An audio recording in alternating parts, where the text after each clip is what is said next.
We are Rob and Katrina of Halloween Life. Today we are in Mount Clemens, Michigan at the Anatomy of Death Museum.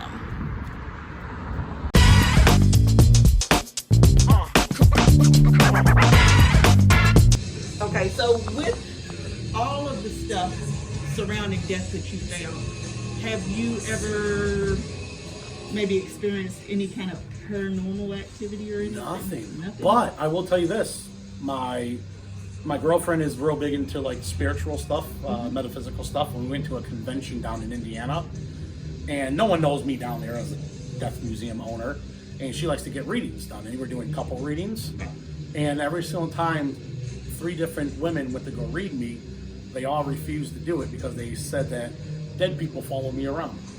But I've had no problems. My skulls and skeletons live in there. I don't bother them. They don't bother me. It's a mutual respect. But no, I haven't seen nothing. Not that it doesn't exist, but they don't bother me. You know. How did you get started doing this? I started working for a funeral home and started collecting funeral home items, and then that translated into my first real human skull, and then several hundred skulls and bones later, death museum. And you mentioned that you have a 3,000-year-old mummy by your bed. Where did you get that from? So basically, it came out of the old Niagara Falls museum collection many years ago. I think 1920s, 1930s. You can't really import this stuff anymore. A lot of stuff came in from back then. Right. I don't know. Do you want to tell the viewers anything special about your?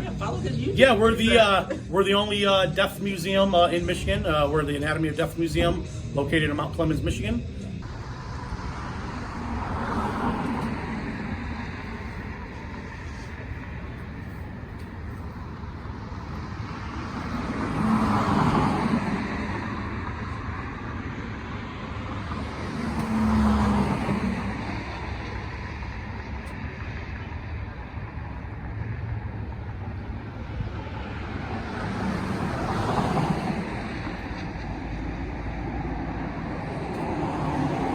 Let's go see what they have.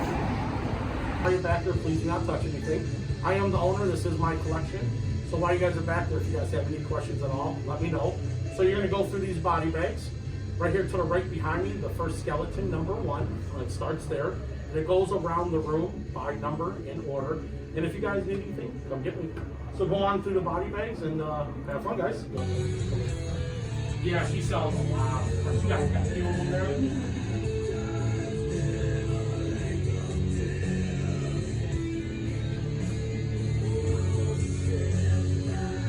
I made it out of pool noodles. Saran wrap and pool noodles. That? Yeah. Oh, you done good. Hello guys, how you doing today? Alright, you guys been here before? You guys here for the museum? Yeah. Welcome to the shop. So this has real human parts. We have an oddity shop. Everything up there is for sale. We have dead chicken jars and taxidermy. We sell real human bones, serial killer coloring books. In the back, we have our death museum, which is $10 personal room. We have over 55 rooms, skulls, skeletons, coffins. We have real videos of live autopsies. So if you guys want to take a look around real quick, we're going to get them in here in about the next minute. And once we're done with them, we'll get you guys. Okay, if you guys are ready, they moved up. We can get you guys through. And then you guys can look around when you're done. Okay.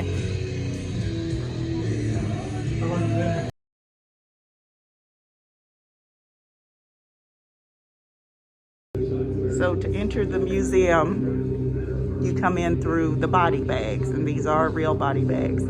Everything in the museum is real, including the bones. He does have human bones and parts in here also. Funeral lights, everything outside the museum is for sale. Things in here are not.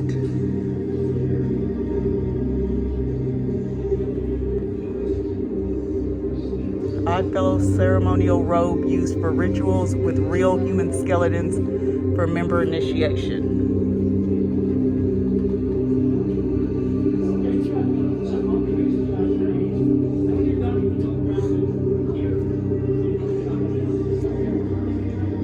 600-year-old medieval real human skull of a 30 to 40-year-old male. The skull was cut in half by a broadsword in battle at the brow line and came from outside of London, England. This skull came from a shut-down museum in Brussels, Belgium.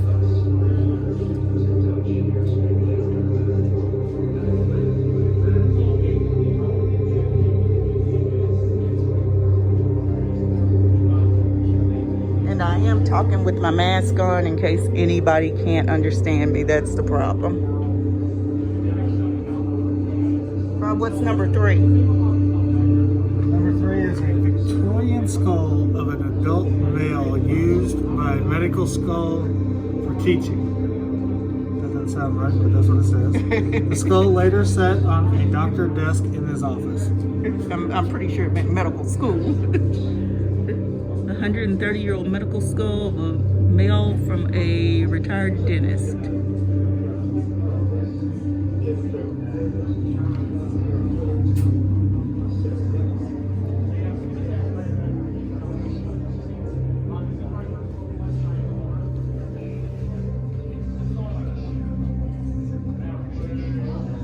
I wonder how well this makeup would work for prop design.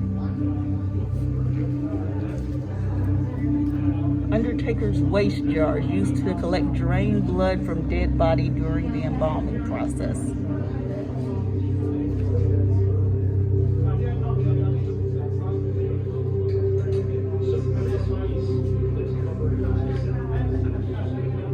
$1930 Undertaker's embalming kit used for in-home funerals.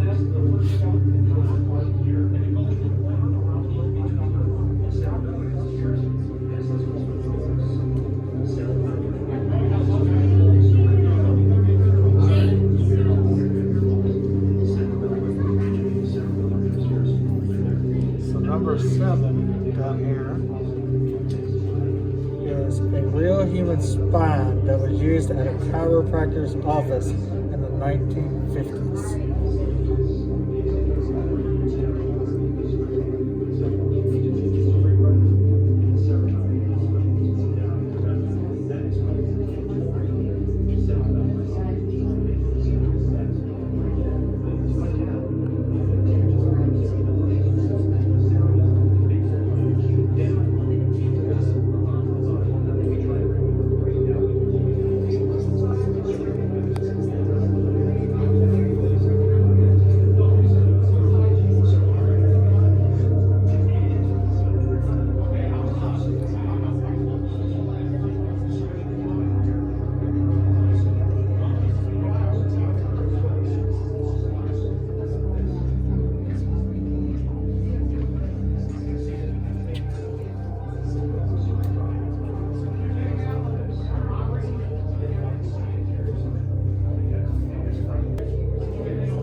Human rib bones.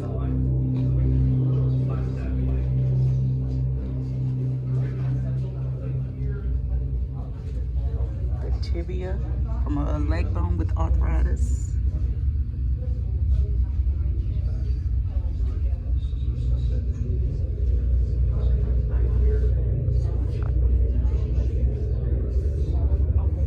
A real human fractured femur and hip with arthritis. We'll take a picture of the book so you can kind of match the numbers up because Rob is gone with the book. So I can't tell you guys what these things are. What's number 9 and 10? Number 10 is a real human medical geriatric skull of an adult male used by a dentist school to show a case of periodontist disease on the teeth.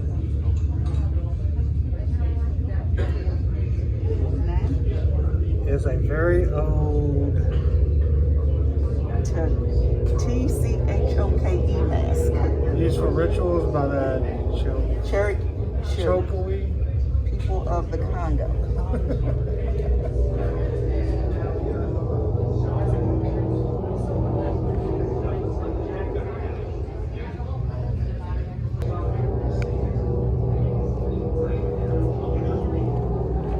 120-year-old African death mask used for funeral rituals in the Congo.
Rob, 13. It's a coffin or casket. Coffin. Casket. You ready? Uh-huh. It is an original Victorian coffin used by the Oddfellows for their rituals. The coffin with skeletons was found in an old abandoned Oddfellows lodge in Cincinnati, Ohio.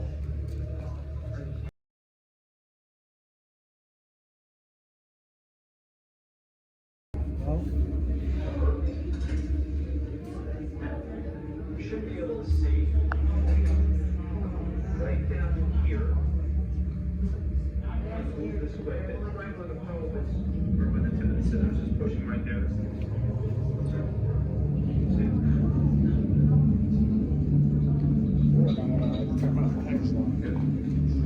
So right where the tip of the scissors is touching here is the interface between the spinal cord right there and the facial vertebrae. So we're going to make an incision through the spinal cord here. You can see that there is some vasculature here. This is a real human skull split in half to show the inner workings of the human skull.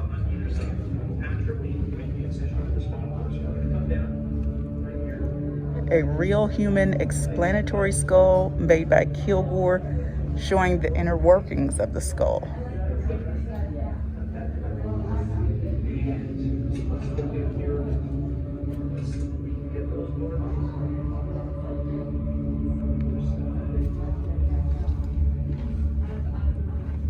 Kapala skull cap made from the real human skull of a Buddhist monk after death. Zinc lined on the inside of the skull. Capit was then used to drink or eat out of.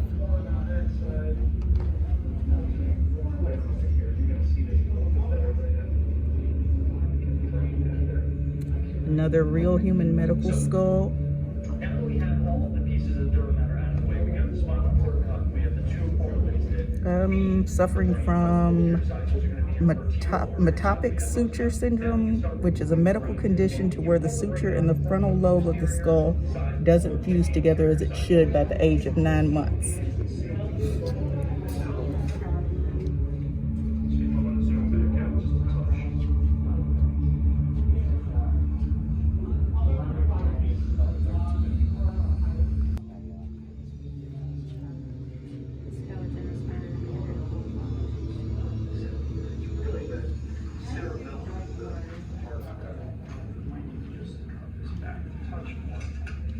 I need to get the Tentorium.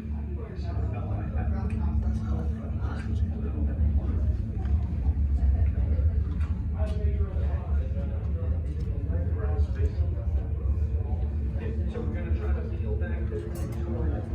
So just a little further over on the side.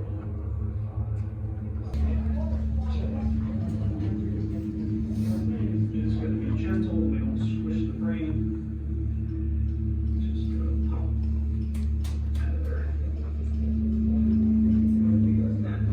Jawbone of an 8 to 11-year-old child Used at a shut down anatomy school in Detroit, Michigan. We have 12 pairs of regulars, and they are numbered.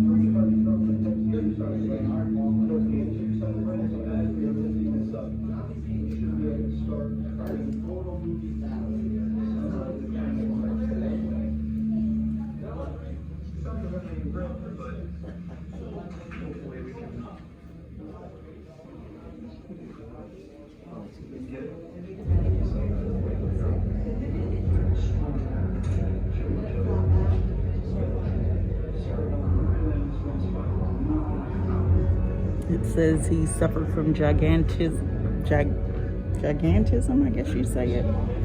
And it features markings saying 7'2".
The arachnoid matter is stuck to some of the deeper.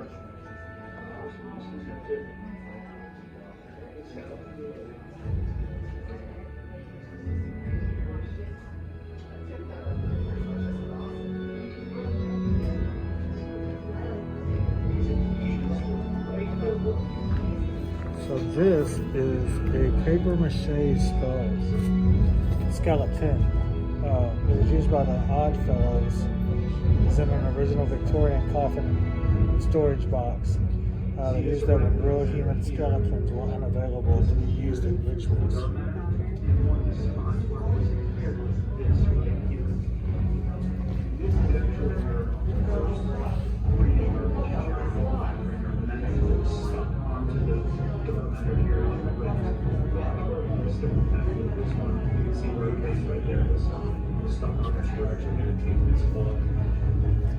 Assemblage it now anyway.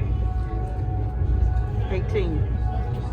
18 is IFUGAO, Tribal Offering Basket. Yep, featuring a real pig skull and carved feather. That's a pig skull? That's crazy. Now that's a real human skeleton there. The dark matter creates a little three-dimensional cradle that holds the brain in place. So we have that falx cerebri, the big piece here. Then we have the tentorium, cerebelli, which are these flaps there. And if we move all that out of the way, we have that last flap that we tucked into the back here. You can see how this would match up right there. And we have this last flap out here, all right, which had that extra ridge here, which is the tentorium cerebelli. So you can see with all that in place, and we can really see how the cerebellum and the basal brain would have been held in place down here by those flaps. And that's why we had to cut these open. 1950s dead body removal gurney used by coroner's office to remove dead bodies from crime scenes. So, looking at the brain and just finishing up the layers here, we can see a nice picture of the arachnoid matter here, coating the outside of the brain, and we can see some spots wheelchair and prosthetic legs that belong to the same man who used the chair from 1921 till his death in 1945. And you can see here's that one cranial nerve. This is your olfactory nerve. And you see how it's present here but missing on that side. That was that part that we just took away because it stuck to the skull. So, looking at the brain here, I'm going to hold it this way.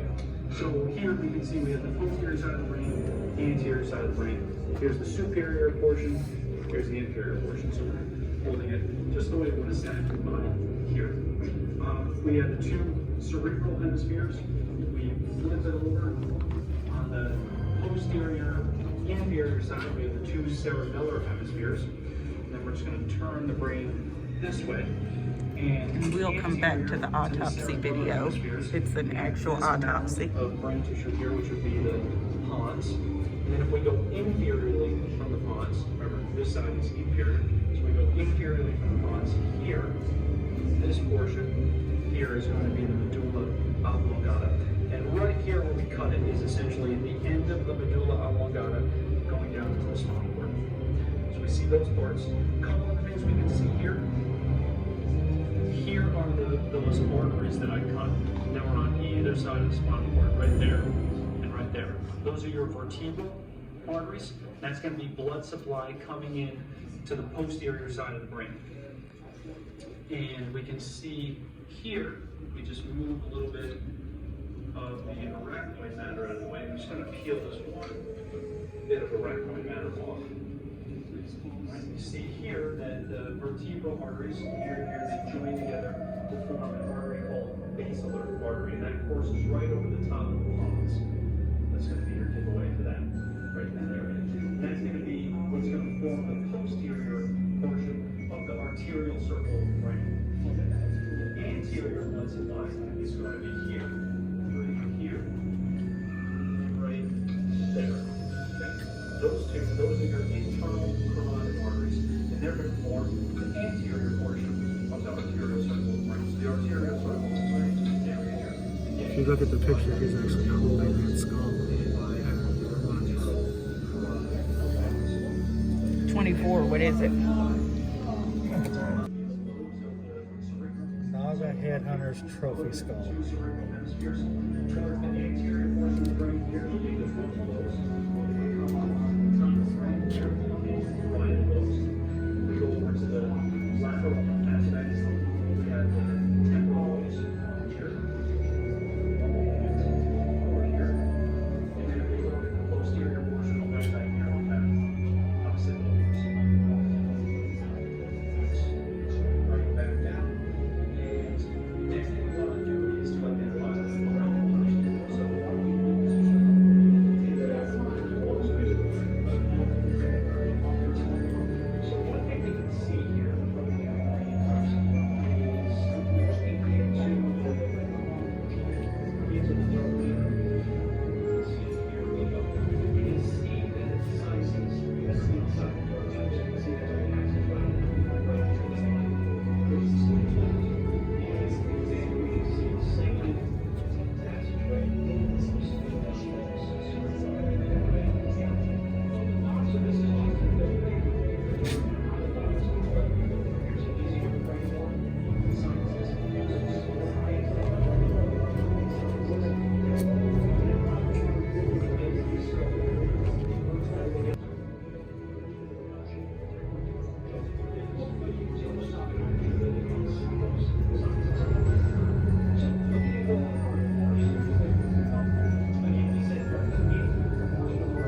looking at the coffin is 35.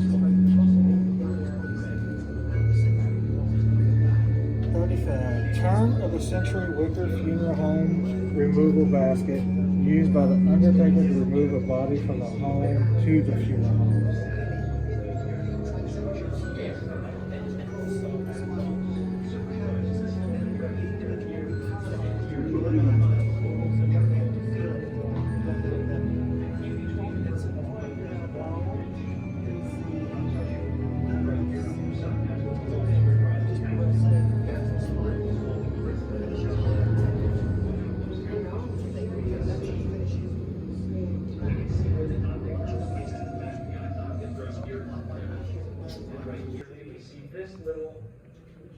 This little stump sticking up right there, a little bit. It says "Our Darling" on it. It's a child's casket dating to 1890, used as the rental casket during a funeral. After the child would be placed in a pine box for burial, viewing windows were used for children who died from disease. The picture was found in the casket and was that of the last child the casket was used for.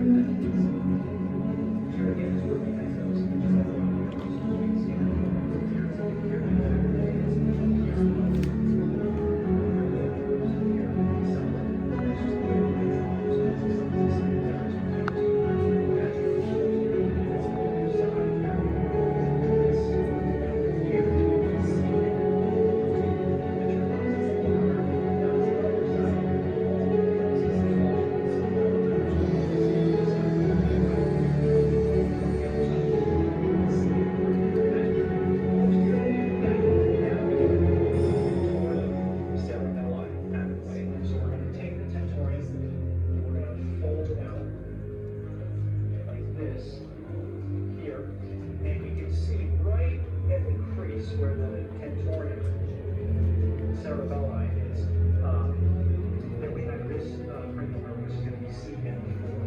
You can see the same thing on this side. A glass skull used to train nurses on how to use shock therapy on patients at the Pontiac State Hospital.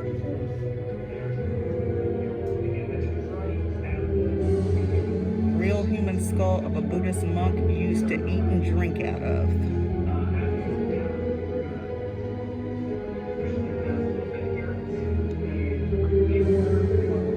Human skull of a dissected male.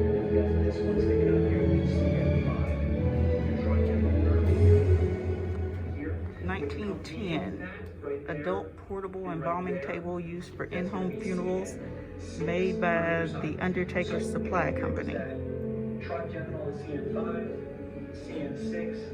1880s real human medical skeleton found in a box at a doctor's estate sale that also included multiple extra bones. 9, 10, and 11.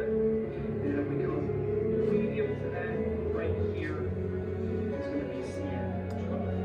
So again, just to see all of this before, the first one is going to be this guy here, which is CN4. Then we have CN5. Then we have CN6. Then we have CN7, 8, 9, 10, 11. This embalming table was rented from us and screen used for the John Wick 3 movie. Interesting. We can now see where we come from. We see on the other side, these are your vertebral arteries here and there. And in the center of that wall is where we have the beginning of the spine. And notice here the dark Victorian bloodletting kit used to draw blood from the body through suction and cutting. Theory behind bloodletting was to remove the infected blood and disease from the body. So we're going to see that these angiotypes, the dark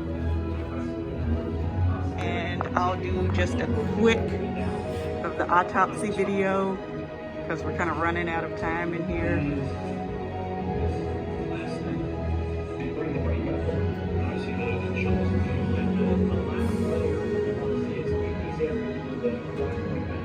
Real human over-modeled skull from New Ireland, Papua New Guinea, came from museum in Marseille, France. That same layer, even though it's not dissectable, does continue down around the spinal cord as well.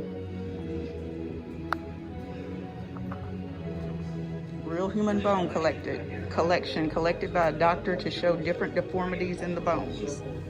And a 1930s embalming table used at a local funeral home from 1932 to 2018.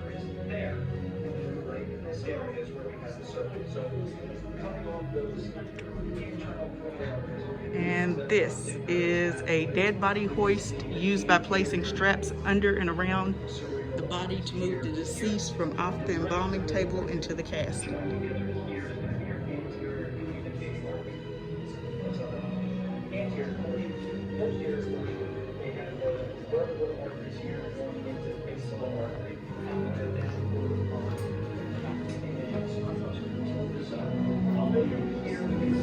So go right around this corner.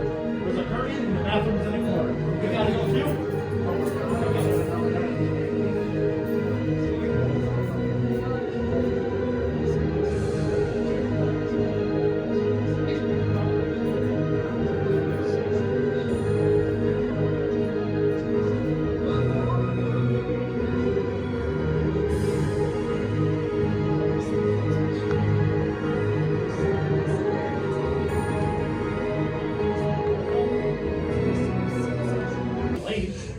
Can't get laid off my looks. I can't remember You need to put some solids in the I casket. haven't got that one. I own 12 hearses. Okay. So I have a silver one that we have at that bit. Ooh. Hello. Skin lamps. Yes.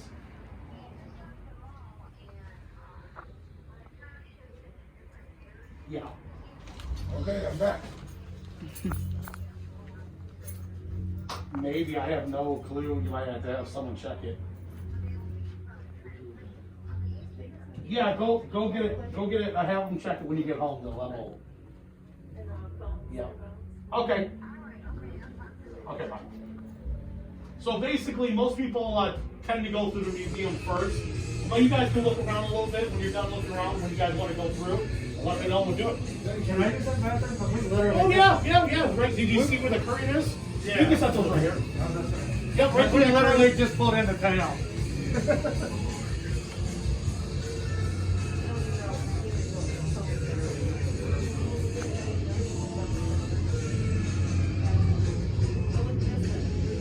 Inventory's a little low. It's been hard to get things in. There's this thing going around. It's called starts with a C. COVID. So it's hard to get things in. So we got what we got.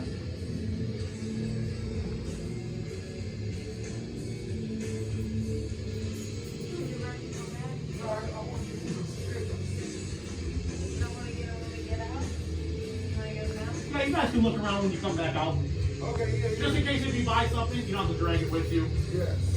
Is this cash or card? Cash. Okay, then it's just $20 even, no tax. Cool. So how this works, guys? I'm gonna give you guys some sanitizer for your hands. So most of the items back there have a number next to them. You're gonna match the number from the item to the number in each book. If it's not in the book, they'll have a plaque next to it with a description. Number 26 is the only item currently not on display. Someone touched it a couple weeks ago, left a handprint on it. So we just asked why you're back there, please not touch anything. It was like a human skull and like a resin. They used to use it for like 3D printing, like or for X-ray to teach kids. Okay. So print on it. So it's at the auto body shop being roughed out. I am the owner of the place. This is my collection. This is badass. Yeah, if you guys have any questions about anything, please feel free to come get me. How much is that Freddy sweater? You should have got tagged somewhere.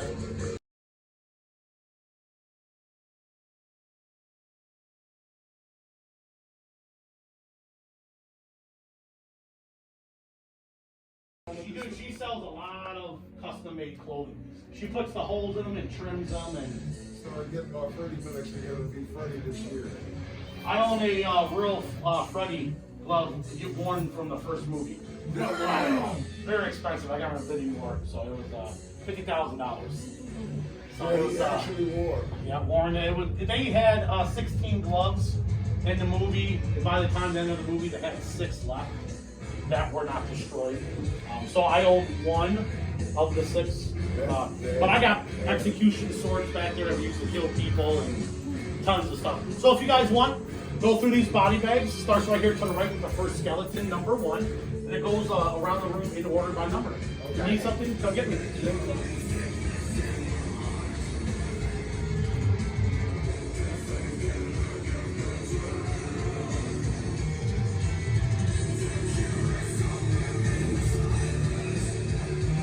What do you guys perfect?